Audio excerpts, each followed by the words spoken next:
Bonsoir. Merci à vous tous d'être présents, parce que cette présence ce soir me touche beaucoup. Vous le savez, nous avons une chance historique de faire basculer le département à droite. Il est temps de tourner la page de 70 ans de socialisme, dont 17 ans de guérinisme. Avec Martine Vassal, une femme intègre, soucieuse de l'intérêt général, saisissons-la, cette chance.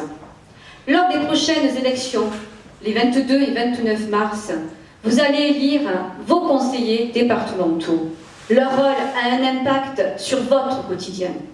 Les seniors, le handicap, la famille, l'insertion, l'enfance sont de la responsabilité du Conseil général. Et beaucoup reste à faire. Dans les Bouches-du-Rhône, le budget s'élève à 2,6 milliards. C'est donc un budget important. Mais M. Guérini distribue l'argent aux mairies en fonction de ses propres intérêts. Il a l'audace d'affirmer en public, je le cite, « L'argent public, j'en fais ce que je veux, comme je veux. » Mais c'est bien de votre argent qu'il s'agit. Son ami Michel Amiel, maire des Pennes Mirabeau, en profite bien. La nouvelle mairie somptuaire a coûté plus de 4 millions d'euros. Toujours financé par le Conseil général. Et ça continue. Monsieur Guérini, je crois que, Romain, il me semble que le 10 mars dernier, est venu en pleine campagne électorale sur les Pennes Mirabeau signer un chèque de 12 millions d'euros.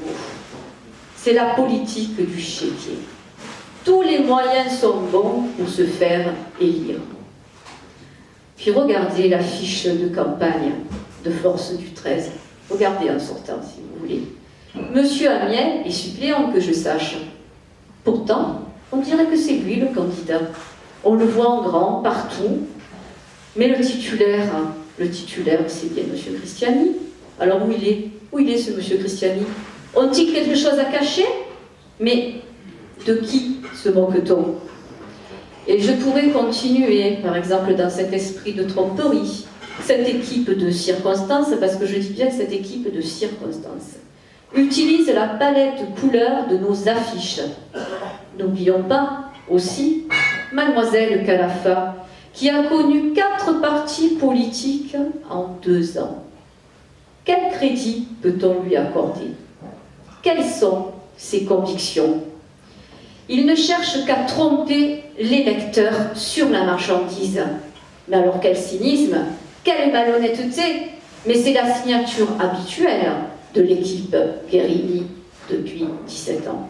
Alors ça suffit.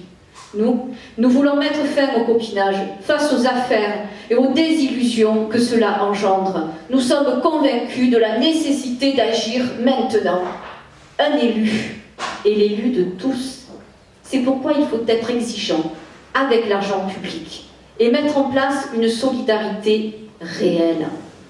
Nous voulons un département gagnant, un département où l'on puisse bien vivre, étudier, entreprendre, travailler, se loger dignement. Et Dieu sait que nous ne manquons pas d'atouts pour réussir.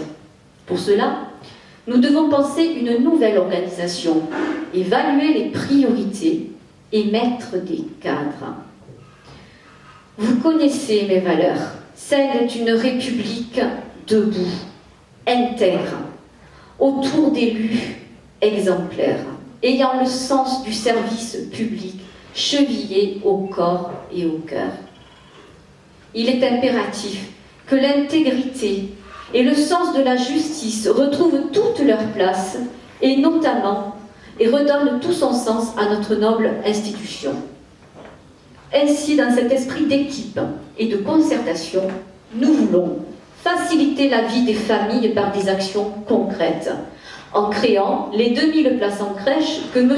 Guérini avait promis en 2009, mais dont il n'a jamais créé. Donc nous le ferons. Et nous créerons également des maisons de retraite, parce qu'elles ont été stoppées, là aussi en 2009, par M. Guérini, car pour lui, évidemment, ce n'est pas une priorité.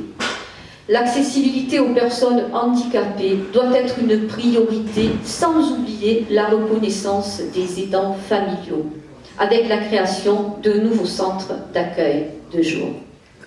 Dynamiser l'économie locale aussi, par une politique favorable aux entreprises, à l'artisanat, au monde agricole, pour que chaque habitant de notre canton puisse recueillir les fruits de son travail. Dans les Bouches-du-Rhône, il faut savoir que 20 emplois sont détruits chaque jour. Vous entendez bien, 20 emplois détruits chaque jour. Pourtant, le Conseil général ne consacre que 1% de son budget au développement économique et à l'emploi. Alors c'est très peu. Je pense que nous pouvons faire nettement mieux en recentrant nos priorités. Valoriser notre patrimoine culturel, forestier et l'identité de nos villages par une politique volontariste. Notre région est la plus visitée de France, avec 9 millions de touristes par an. C'est une force sur laquelle il faut s'appuyer pour créer de l'emploi tout en préservant notre cadre de vie. Notre canton doit devenir un haut lieu du tourisme. Cela passe par des accords avec les offices du tourisme, par le développement des capacités d'accueil, par la valorisation des sites remarquables et aussi par le maintien et le développement des exploitations agricoles. Le monde rural est porteur d'une identité forte. Les Provençaux y sont très attachés. Or, vous le savez, le monde agricole est en crise, en souffrance, car trop souvent oublié. Pourtant, il a un poids important dans l'économie locale, en termes d'emploi, d'aménagement du territoire et du tourisme. La sécurité aussi est une priorité, surtout aux abords des collèges. Développons la mise en place de vidéoprotection, tout en préservant le dialogue avec tous les acteurs concernés. J'en ai assez de voir notre département être désigné du doigt dans les médias, de voir le Premier ministre plastronner à la télé, dire que tout va bien dans nos cités, alors qu'à côté, dans le quartier d'à côté, crépitent les armes à feu. Donnons-nous les outils nécessaires pour que cela cesse. Être exigeant avec l'argent public face à la politique désastreuse du gouvernement socialiste et de sa majorité départementale, les impôts ne cessent d'augmenter. Le pouvoir d'achat et les dotations aux communes baissent régulièrement.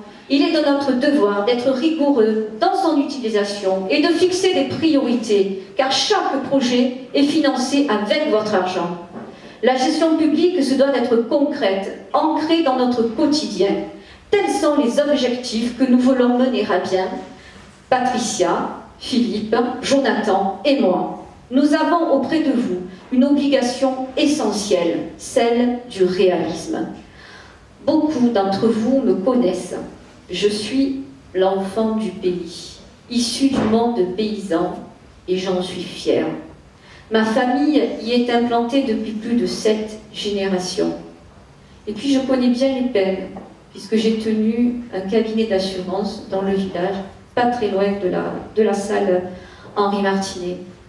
Vous savez, assurer les personnes, moi, ce n'est pas uniquement parler de primes d'assurance quand j'étais dans les assurances, c'est aussi et surtout savoir écouter d'une oreille attentive leurs difficultés et trouver des solutions en adéquation aux situations rencontrées, car chaque personne est unique. Alors c'est pourquoi, si vous m'accordez votre confiance les 22 et 29 mars prochains, c'est avec force et détermination que je défendrai, que je vous défendrai, car la principale motivation de mon engagement est l'amélioration des conditions de vie des habitants de ce canton. Et ce, je le dis bien, et ce, sans distinction politique. Par la spécificité de notre canton, terre de labeur et de solidarité sociale, les électeurs et les électrices doivent avoir conscience de la responsabilité qu'ils portent. Ne pas voter, c'est laisser les autres choisir pour vous. Ne pas voter, c'est favoriser le FN. Mais au final, ne pas voter, c'est prendre le risque de laisser en place une équipe qui n'a pas su répondre à vos attentes. Faire gagner le département, c'est vous faire gagner vous, avant tout. En votant pour notre liste de rassemblement de la droite, vous défendrez les valeurs républicaines qui vous sont chères. Ensemble, reconstruisons notre quotidien. Soyez fiers de notre département. Merci encore, mes chers amis, de votre soutien. Et je vous le dis avec fierté, avec vous, grâce à vous, nous allons gagner. Je vous remercie.